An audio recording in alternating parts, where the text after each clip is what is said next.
What happens when two of country music's biggest stars clash on live television in a way that nobody saw coming?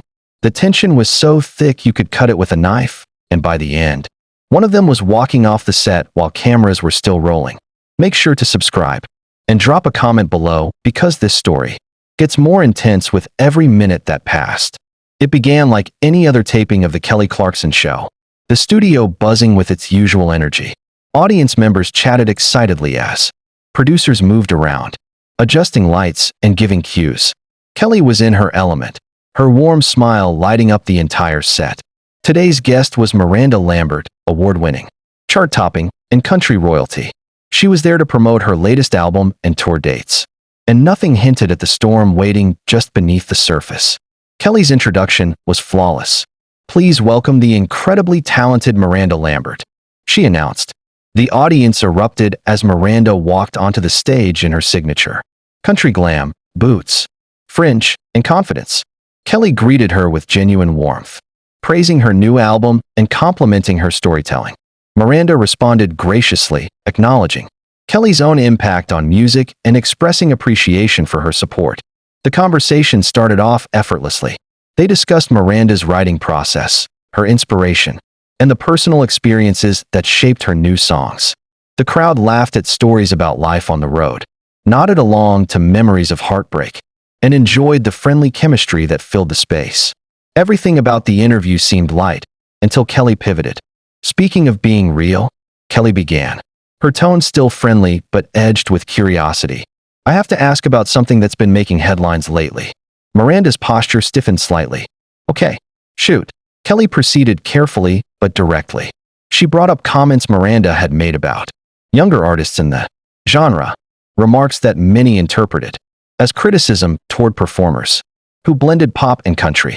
Miranda attempted to clarify, insisting her words were general observations about the industry, not attacks on any specific artist.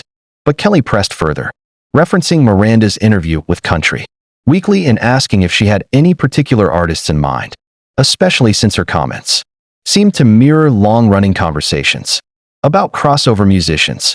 Miranda defended herself calmly at first, but tension began to seep into her voice when Kelly gently suggested that Miranda's comments could be interpreted as criticism toward artists like herself who started in other genres.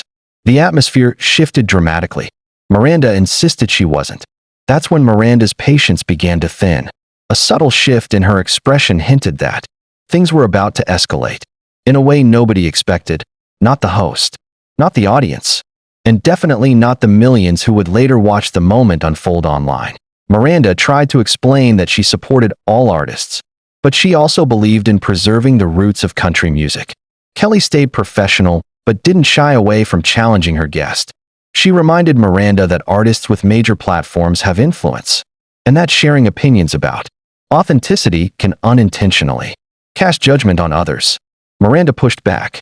"Are you suggesting I should censor myself to protect other people's feelings?" she asked, her tone sharpened with frustration. Kelly shook her head. "Not censor yourself, just be mindful. We can lift each other up instead of tearing each other down." Miranda's jaw tightened. "I wasn't tearing anyone down. I said what I said, and it was about the industry as a whole." The studio grew quieter as the audience sensed the rising tension. Kelly clarified that her concern wasn't about criticism itself, it was about how the comments were framed. She explained that implying certain approaches to music are less authentic can be damaging, whether intentional or not. Miranda crossed her arms slightly. "So now I'm damaging people by having opinions about music?" she asked, clearly bothered. They went back and forth, both trying to make their points, but with every exchange, the conversation drifted further from Miranda's album and deeper into a debate about authenticity, genre boundaries, and artistic identity. Kelly's voice took on a calmer but sharper tone as she explained how such comments affect artists who are trying to find their place. Miranda felt attacked and doubled down, insisting she had earned the right to speak openly about the industry. Kelly reminded her that she, too, had put in decades of work and wasn't about to accept the suggestion that her musical journey was less legitimate. The audience watched, mesmerized, as the discussion escalated into a full-on confrontation. Miranda questioned Kelly's commitment to country music. Kelly countered that genre blending wasn't a betrayal, but an evolution, one that had been embraced by legends, long before either of them were famous. Miranda insisted it wasn't the same. Kelly pushed back harder. Eventually, Miranda's frustration boiled over when she implied that Kelly's crossover success came at the expense of country authenticity. That was the moment Kelly's expression changed. Hurt flashed across her face, quickly replaced by a fierce determination not to let the accusation slide. The conversation was no longer about opinions. It had become deeply personal on both sides, and neither one was backing down. Kelly reminded Miranda that country legends had crossed genres, without being accused of diluting the genre. Miranda countered that those artists enhanced country music instead of replacing it. Kelly pointed out the inconsistency in that logic, highlighting Miranda's own collaborations and experiments with other styles. Miranda was visibly irritated now. "Those were artistic choices that enhanced my sound," she insisted. "I'm not trying to be everything to everyone." Kelly's patience faltered. "And what exactly do you think I'm trying to be? Why assume my creativity is a marketing strategy instead of something real?" Miranda hesitated for a moment, but then doubled down, claiming that Kelly's country work felt calculated. The word hit Kelly like a slap. She repeated it slowly, as if making sure she heard correctly. "Calculated? You think my country music is calculated?" Miranda tried to soften it, but ultimately stood by her implication that Kelly's multi-genre career raised questions about her authenticity. Kelly's voice trembled with emotion as she defended her journey. She spoke about her Texas roots, her hardships, and her connection to the stories she sang. She made it clear that her passion wasn't manufactured for commercial success. But Miranda didn't back down. She argued that consistently jumping between genres made it harder for audiences to see true commitment. Kelly countered that art didn't have to fit into rigid boxes, that creativity wasn't a prison with only one door. Both women were now standing, their voices growing louder. The energy in the studio had shifted completely. The audience sat frozen, eyes wide, afraid to even breathe. Phones were quietly raised despite the rules. Producers watched helplessly from the sidelines, unsure whether to intervene or let the moment play out. Miranda accused Kelly of twisting her words. Kelly shot back that Miranda was disguising personal attacks as opinions. Miranda argued that artists were becoming too sensitive. Kelly countered that Miranda wasn't providing criticism, she was undercutting someone's artistic identity. Their argument was no longer about genre. It was about respect, ego, experience, and two powerhouse women who both believed fiercely in their craft. Miranda insisted she was trying to preserve country music. Kelly accused her of gatekeeping. Miranda insisted her intentions were honorable. Kelly insisted her words carried consequences. And then, after yet another round of heated back and forth, something in Miranda's expression changed. A breaking point was approaching, and everyone in the room sensed it. Miranda's voice dropped to a cold, sharp edge as she said, "People like me are the reason country music still exists." She began stepping away from her chair, her frustration at the boiling point. Her publicist stood up in concern, watching the exchange with growing alarm. Kelly, still standing near her own chair, didn't raise her voice, but her words carried enough fire to match Miranda's intensity. "People like you," she replied, "are the reason the industry is divided.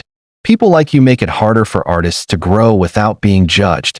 Miranda spun around, anger blazing. "I am country music. I've given my life to this genre. I've sacrificed everything for it." Kelly didn't flinch. "And so have many others, Miranda. Just because their journey doesn't look exactly like yours doesn't make it less valid." Miranda took another step toward the exit area, but Kelly's words stopped her mid-stride. "You don't get to tell people what country music is or isn't," Kelly said. "You don't get to claim ownership over a genre that belongs to millions of fans and thousands of artists." Miranda turned fully now, her expression a mix of disbelief and fury. "Ownership? I never claimed ownership. I'm trying to protect something important." Kelly shook her head. "What you're doing is building walls. Walls that don't need to exist. Walls that push people out instead of welcoming them in." Miranda let out a humorless laugh. "This is ridiculous. You twist every word. You make yourself the victim. And now you're accusing me of dividing an entire industry. I'm accusing you, Kelly said steadily, of refusing to see that music grows, and that people grow, and that you don't have to pick one lane and stay in it forever to be authentic. Miranda's hands clenched. I don't need this. I don't need to stand here and justify my love for country music. Kelly responded softly but firmly. And I don't need your validation to be part of it. That was the final spark. Miranda exhaled sharply, shaking her head. I'm done, she said, her voice flat. I'm not going to continue this. She turned and walked off the set, her publicist hurrying after her. The audience gasped, stunned into silence as the cameras captured every step. Kelly remained standing, breathing hard, her emotions still visible on her face. The studio was frozen in shock. No music, no outro, no transition, just the raw aftermath of a confrontation no one had expected to explode the way it did.